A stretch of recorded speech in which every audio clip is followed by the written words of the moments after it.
참 특창이 좋죠. 그 특창의 배경이 어딘 것 같아요? 미국이죠. 저 노래 부르시는 분들 보니까 어때요? 좋죠. 그 내용도 좋고요. 근데 저는 그 배경을 알고 있기 때문에 좋아 보이지는 않아요. 노래 부르시는 분들 다 목사님들이에요. 목사님, 사모님. 그들의 삶의 고난이 얼마나 많겠어요. 미국 목회 보이는 것처럼 그렇게 쉽지 않아요. 보이기는 빛 좋은 게살구처럼 그래요. 그런데 이분들이 그 고난을 딛고 온갖 어려움을 헤쳐나가면서 미국 목회를 하면서 밝게 찬미를 부르는 거 보고 감동이 있는 거예요.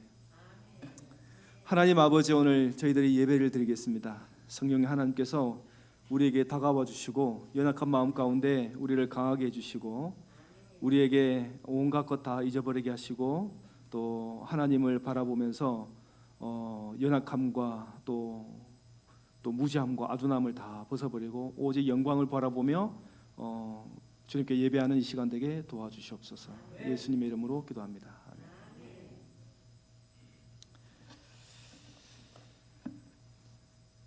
자, 사람은 무엇으로 움직이는가?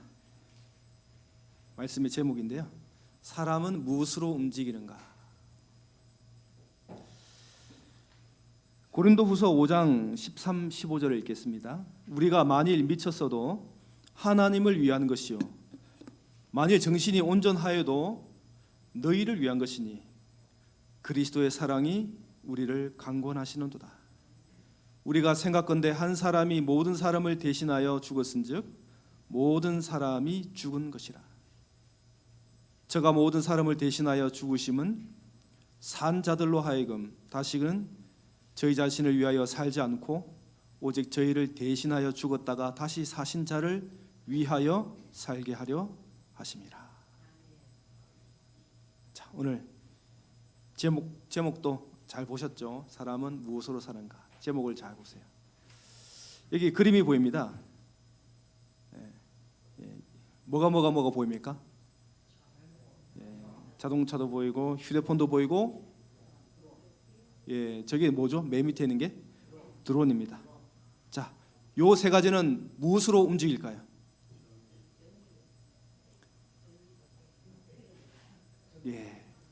뭔가가 있어야 되는데 그게 배터리입니다. 배터리가 있어야 돼요. 이 세 가지는 배터리로 움직이는 거예요. 전기를 충전하는 배터리가 있어야 됩니다. 자, 이것들은 어떻게 움직일까요? 세탁기가 있고 냉장고, TV가 있습니다. 또 이것들은 무엇으로 움직입니까? 전기가 공급될 때 움직여집니다. 동력이 있어야죠. 뭔가 움직이게 하는 에너지, 파워가 있어야 돼요.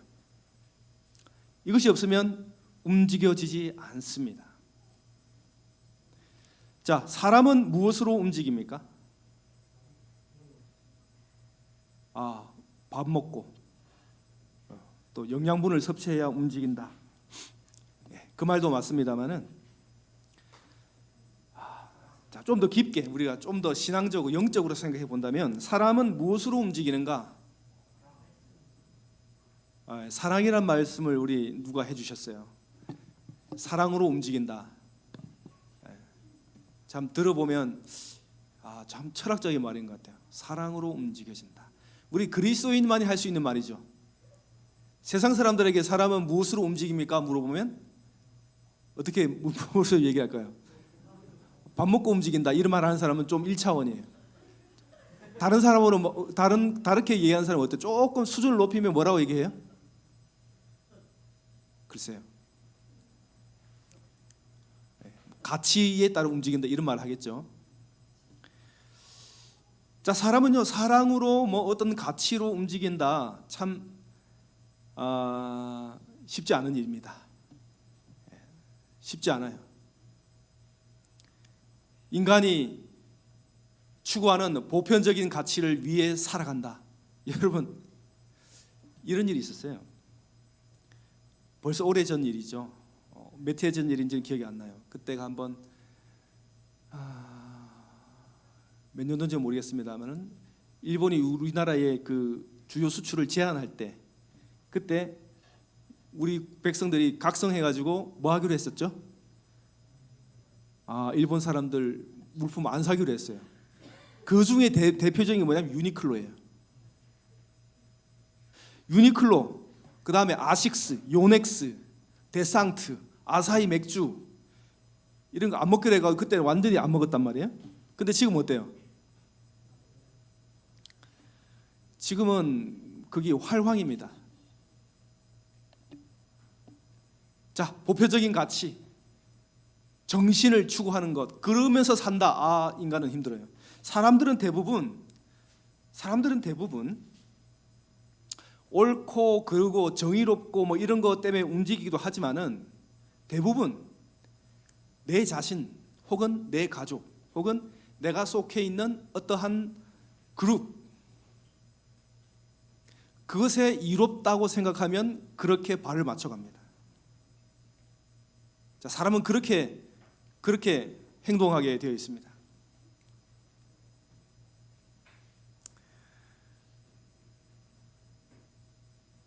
님비란 말 아시죠? 님비 현상.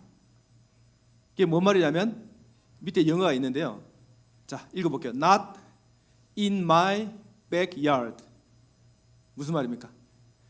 우리 집 뒷뜰에는 안 돼요. 이런 말이에요.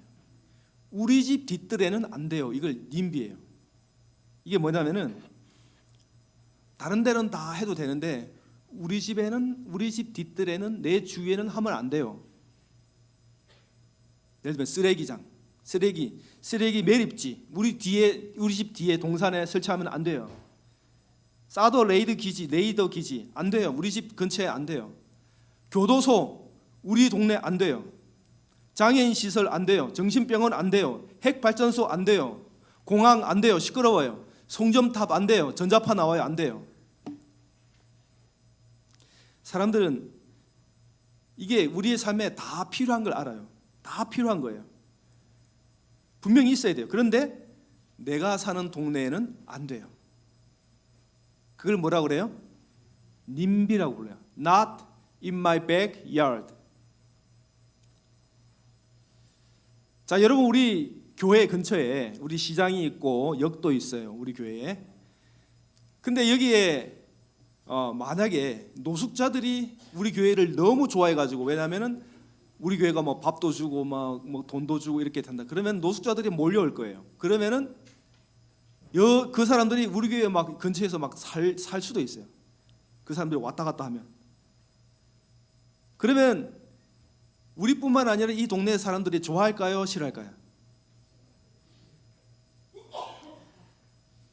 그런 사람들을 돌봐주고 해야 됨에도 불구하고 여전히 우리는 그걸 불편하게 여깁니다.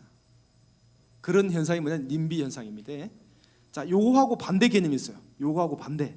님비의 반대가 뭔지 아세요? 약간 비슷한데 이름은 좀 핀피 현상이에요. 핀피 현상. 이거를 영어로 보면은 Please in my front yard. 우리 집 앞뜰에 좀만 제발 와주세요. 우리 집 앞에 와주세요. 자, 그럴 만한 게 뭐가 있습니까? 지하철. 지하철 다 이게 우리 교회 앞에 지하철 뭐라 할까요? 경산중앙재림역 해가지고 탁 들어오면 따봉. 그 다음에 쇼핑몰 우리 교회 앞에 딱 롯데 뭐라 할까요? 롯데 뭐죠? 롯데 아울렛 딱 들어서면 어때요? 좋죠. 그런 걸 갖다가 PMP 현상이라고 합니다. 왜냐하면 땅값이 오르고 집값이 오릅니다. 뭔가 이익이 있어요. 근데 이러한 발상들은 다 뭐예요? 좋습니다. 박수 칠만해요. 환영합니다. 좋아요. 자, 우리 집 뒤에 우리 동네에 이상한 게 들어온다 그러면은 다른 사람들도 시도하고 나도 싫어요. 왜냐하면 저도 그 비슷한 부류의 사람이에요. 우리는 매일매일 반복되는 삶을 살고 있어요.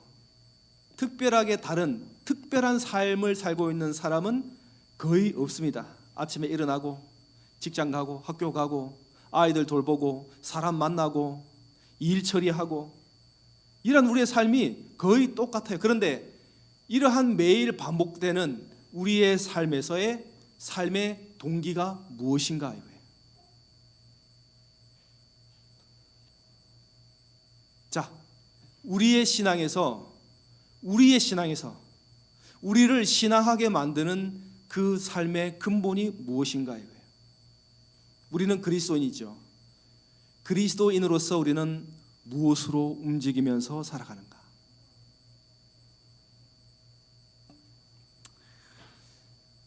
예를 한번 들어볼게요. 예를 우리가 교회에서 전도하는 건 너무나 중요합니다. 이것을 위해서 늘 기도하고 애쓰고 노력하고 그렇게 하고 계시죠. 자, 우리가 전도를 합니다. 만약에 말입니다. 자, 지금 곧 길거리에 나가서 10명의 사람에게 예수님에 대하여 얘기하고 복음을 전하면, 자, 그 사람이 믿든지 안 믿든지 상관없어요. 10명에게 복음을 전하고 이야기하고 뭔가를 전달해주고 예수님을 소개해주고 오는 것만 그 사람에게 자그마치 돈 1,000만 원을 준다. 여러분, 그러면 여러분 하겠어요? 안 하겠어요? 결과에 상관없어요. 결과에 상관없고 10명에게 예수님에 대한 얘기를 전하거나 뭐 전도지를 전하거나 이렇게 하기만 하면 1,000만 원을 준다. 여러분 하겠어요? 안 하겠어요? 벌써 지금 얼굴이 많이 환해졌어요. 제가 다 보고 있습니다. 얼굴이 환해졌어요. 전도도 하고 돈도 받는 일 우리가 다 할 거예요. 그때 어떤 사람은 없냐면요, 이런 사람은 없어요. 아, 부끄러워요, 수줍어요, 시간 없어요, 능력이 없어요,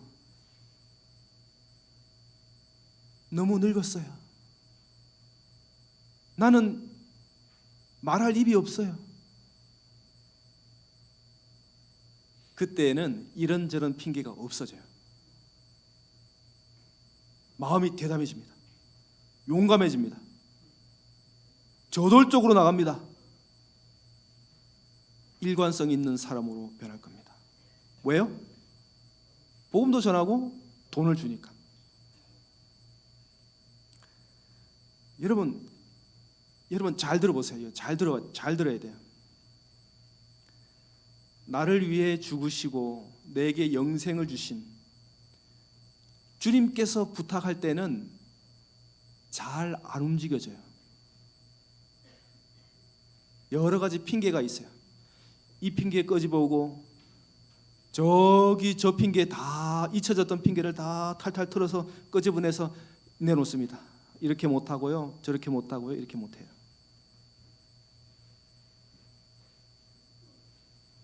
근데 그렇게는 왜 잘 안 움직이지죠?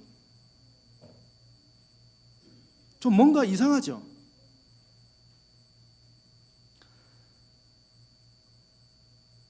여러분, 이 질문 앞에 우리는 누가 나의 참된 주인인지가 드러납니다. 무엇이 나의 참된 주인이고 내 인생을 이끌어가는 그 원동력이 무엇인지가 드러나게 되는 겁니다.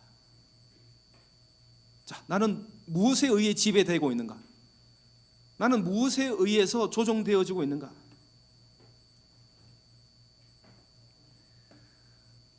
라헬이죠, 라헬. 야곱의 제일 최애 부인 라헬이 하루는 가만히 보니까 자기에겐 자식이 없는 거예요. 자식이 없어요. 언니는 막 이렇게 4명이나 낳고 있는데 자기는 자식이 없어요. 그때 라헬이 남편에게 찾아가서 뭐라고 물었습니까? 내게 자식을 낳게 하라. 안 그러면 죽어버리겠다, 이렇게 얘기했어요. 그 사람의 생사 여부는 아들에 있습니다. 아들이 있냐 없냐에 달려 있어요. 우리 모두에게는 이 라헬과 같은 게 있어요. 그것이 아니면은 죽을 것 같은, 나의 삶의 모든 가치를 다 담을 수 있는 뭔가가 하나 둘씩 있습니다. 그게 자식이든지 아니면 모르겠어요. 뭐 행복한 부여로운 삶이든지 편안하고 안락한 삶이든지, 자, 우리는요 거기에 다 그걸 붙들든지 아니면 붙들려 살든지 그렇게 살아요. 하위, 메모, 외모, 스펙, 지위, 명예, 부유, 분명 우리가 거기에 하나에 뭔가 속해 있어요. 하나에 딱 걸려 있어요. 거기에 걸려서 살아가는 거예요. 어떤 것이 있어야 되고 그게 있어야 인정을 받고 불안하지 않고 무시당하지 않고 떳떳해지는 것 같은, 남이 우러러 볼 수 있을 것 같은 그런 것에 내 존재의 가치와 의미를 담아놓는 그 그릇, 누구든지 그 그릇이 하나 있고 거기에 뭔가가 들어있어요. 우리에게는 뭔가가 들어있어요. 우리를 움직이게 하는 뭔가가 우리의 속에 들어있어요. 여러분 한번 잘 생각해 보세요. 대충 말고요, 한번 생각해 보면 나에게 그것이 무엇인가, 깨질 것 같지 않는 그 그릇이 만약에 깨져버린다면 어떻게 될까? 그래서 우리는 그것을 꼭 붙들고 있습니다. 깨지지 않기를 바라면서 확신하면서. 근데요, 깨지지 않는 그릇은 없습니다. 우리의 인생에 다 깨지죠. 그래서 우리는 늘 불안해합니다. 늘 불안해합니다. 그걸 믿으면서도 불안해요. 아, 이거 저거 없어지면 안 되는데 하면서도, 저거는 없어지지 않겠지 하면서도 또 불안해하면서 살아갑니다. 여러분, 우리 건강을 한번 생각해 볼까요? 건강. 여러분, 건강에 자신 있는 분 계신가요? 요새 저는 참 많이 마음에 염려하면서 기도를 합니다. 우리 성도님들이 모두가 다 건강하기를 기도합니다. 모두가 다 건강하기를. 이 추운 겨울이 다가오고 또 봄이 오기까지 우리 어르신들이 건강하기를 바랍니다. 우리 모두가 다 삶에 지쳐 있고 또 일에 많이 바쁘지만은 하나님께서 이 건강을 지켜주셔서 생활을 영위할 수 있도록 기도합니다.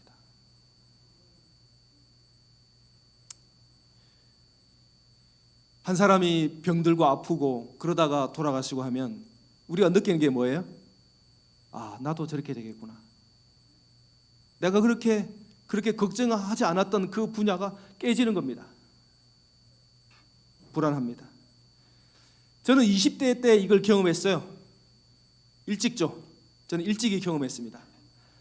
좀 많이 경험했어요. 허리도 아프고 어깨도 아프고 무릎도 아프고 팔도 목도 눈도 아프고 정말 지겨울 정도로, 아, 왜 이렇게 아프지? 지겨웠어요. 왜 이렇게 불편하지?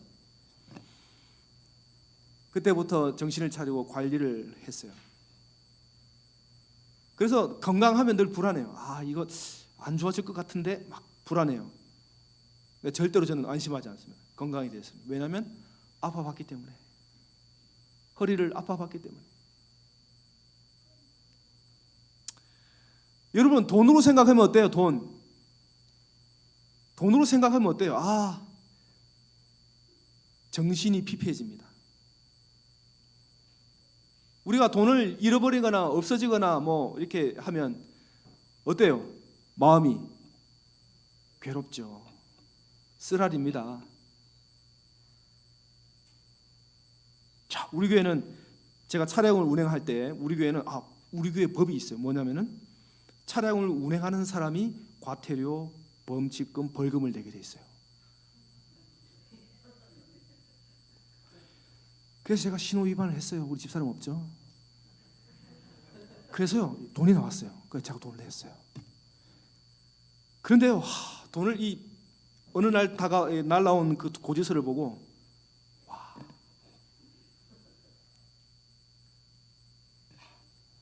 제 용돈에서 냈습니다. 제 용돈. 며칠 동안 마음과 몸이 쉼을 얻지 못했어요. 여러분, 이거 우리가 몇 개를 손해 보면 우리가 정말로 힘듭니다. 누구나 이런 일은 자연스러운 일이지만은, 자, 그런데 우리가 이것 때문에 죽겠다, 이것 때문에 못 살겠다, 죽겠다, 이런 것들은 다 뭐냐면요, 우리 마음속에 들어있는 우상이에요. 그게 우상입니다. 자식들 얘기해 볼게요. 제가 요즘 예민합니다. 자식들 때문에. 자, 가만히 있는 애를, 그냥 건강하고 그냥 잘 자라고 있는 아이를 생각하면 괜찮아요. 그런데 누구를 생각해요? 다른 애하고 한번 싹 갖다 딱 대보면 마음에 평안이 없어요. 은근히 기분이 나쁘고 어떨 때는 언짢습니다. 그래서 어떤 마음이 생기냐면, 그 다음 말을 안 할게요. 그 마음이 딱 드는데 그게 뭐예요? 우상일 수 있어요. 그래서 명예, 정치, 권세, 인기 다 뭐예요? 이게 우상이에요. 우상. 우리는요, 무엇으로 살아가냐면요, 우리는 그렇게 살아갑니다. 우리의 마음에 있는 우상대로 살아가요. 자기 자신이 우상이 될 수 있어요. 내가 원하는 대로. 내 마음에 안 들면 내 자신이 우선이 되고 그 기준이 자신이 되면 그게 우상이에요. 자, 여러분, 복음을 제대로 아는 사람은 정말 중요한 사실을 알고 있습니다. 고린도후서 5장 13, 15절에, 자, 제가 이 구절을 읽었는데, 자, 원래는요, 이 13절과 14절 사이에 요 노란 글씨가 문법적으로 이런 글씨가 있어야 돼요. 영어 성경에는 다 있어요. 그런데 우리 성경에는 없어요. 한글 성경에는 없더라고요. 보니까 다 찾아보니까 없어요. 영어 성경에는 이게 나와 있어. 왜 그러냐면은 이게 나와요. 자, 우리가 많이 미쳤어도 하나님을 위한 것이요, 정신이 온전하여 너희를 위한 것이다. 온전하여도 너희를 위한 것이다. 왜 그런고 하면 그리스도의 사랑이 우리를 강권하시는도다. 바울은 이렇게 이해하고 있습니다. 예수님이 우리를 먼저 사랑해 주시고 십자가로 우리를 구원해 주신 그 무한하시고 또 이해할 수 없는 은혜 때문에 그것이 사랑이 동기가 되어서 이렇게 말합니다. 자, 이것을 세 번역으로 보면 이렇게 나와 있어요. 세 번역은 좀 더 우리의 마음을 확 잡습니다. 그리스도의 사랑이 우리를 휘어잡습니다.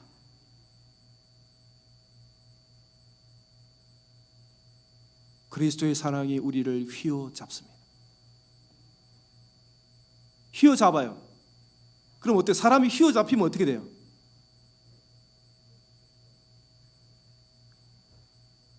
이러지도 저러지도 못해요. 예수님의 사랑이 우리를 휘어잡았어요. 꼼짝 못하게 휘어잡았어요. 뭐 때문에요? 예수님의 사랑이. 바울이 지금 그걸 말하고 있어요. 바울이 우리가 무엇을 위해 살아가는지를 말하고 있어요. 예수님의 사랑으로 사는 거예요. 복음을 깨달은 자는, 예수님을 따르는 자는 예수님의 사랑으로 사는 거예요. 그분이 먼저 우리를 위해서 피를 흘리시고 우리에게 다가와 주셨습니다. 우리가 져야 할 죄를 다 일일이 말씀해 주시고 그분이 대신 피를 흘리셨어요. 그런데 그리스도께서 모든 사람을 위하여 죽으신 것은 이제부터는 살아있는 사람들이 자기 자신들을 위하여 살아가도록 하는 것이 아니라 자기들을 위하여 죽으셨다가 살아나시는 그분을 위하여 살아가도록 하려는 것입니다. 자, 여러분, 이것입니다. 이것이 우리의 삶의 동기, 우리의 삶의 이유, 여기에 다 설명이 된 거예요. 나만을 위해 사는 삶은 언젠간 그 그릇이 깨질 겁니다. 쨍그랑하고 깨어집니다. 산산조각 나겠죠. 날카로운 파편으로 부서질 겁니다. 다 없어지고 다 사라집니다. 우리는 그런 그릇에 담겨 있는 것들을 다 비워야 돼요. 그릇 자체도 다 바꿔야 돼요. 우리는 우리를 위해서 죽으신 그분을 위해 살아야 합니다. 그것이 우리의 삶의 동기가 되어야 할 것입니다.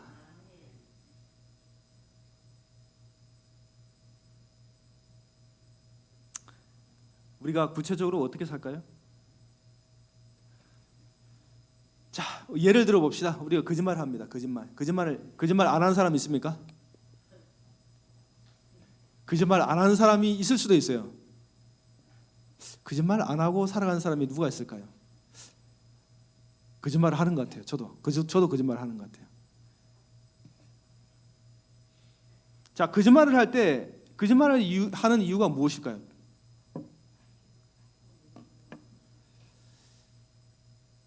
책임을 피하기 위해서 합니다. 거짓말합니다.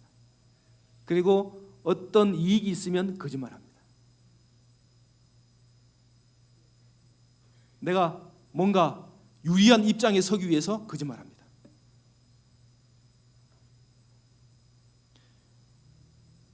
근데 그리스도의 사랑이 동기가 되면요, 거기에 달라져요.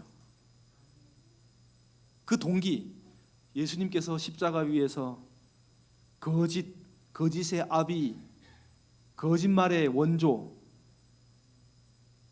그 사탄 때문에 돌아가셨는데, 그리고 그분이 어두움의 백성에서 빛의 백성으로 나를 삼아 주셨는데, 예수님의 사랑이 동기가 되면, 아, 내가 좀 손해 보면 어때? 까짓것 괜찮아. 조금 창피하면 어때? 내가 실수해가지고 잘못 저질러가지고 좀 창피하면 어때? 교인들 앞에서 제가 목사가 실수해가지고 좀 그래요. 그러면은 제가 딴 거 핑계 댈 수 있어요. 막 이런저런 핑계를 막 댈 수 있어요. 그러나 거짓말하지 않고 나의 실수를 솔직하게 얘기하면은 그게 오히려 내 마음이 편한 거예요.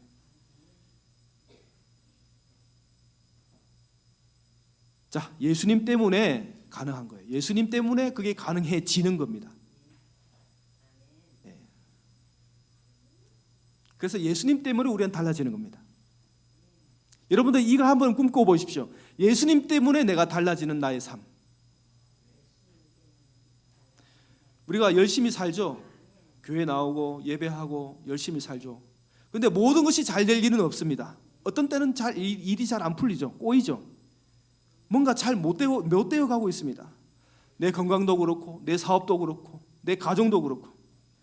그럴 때는 의심하고 회의감에 빠져들 때가 있어요. 그럴 때 우리는 무엇으로 우리의 삶의 동기를 삼아야 됩니까? 예수님의 사랑을 동기로 삼아야 돼요.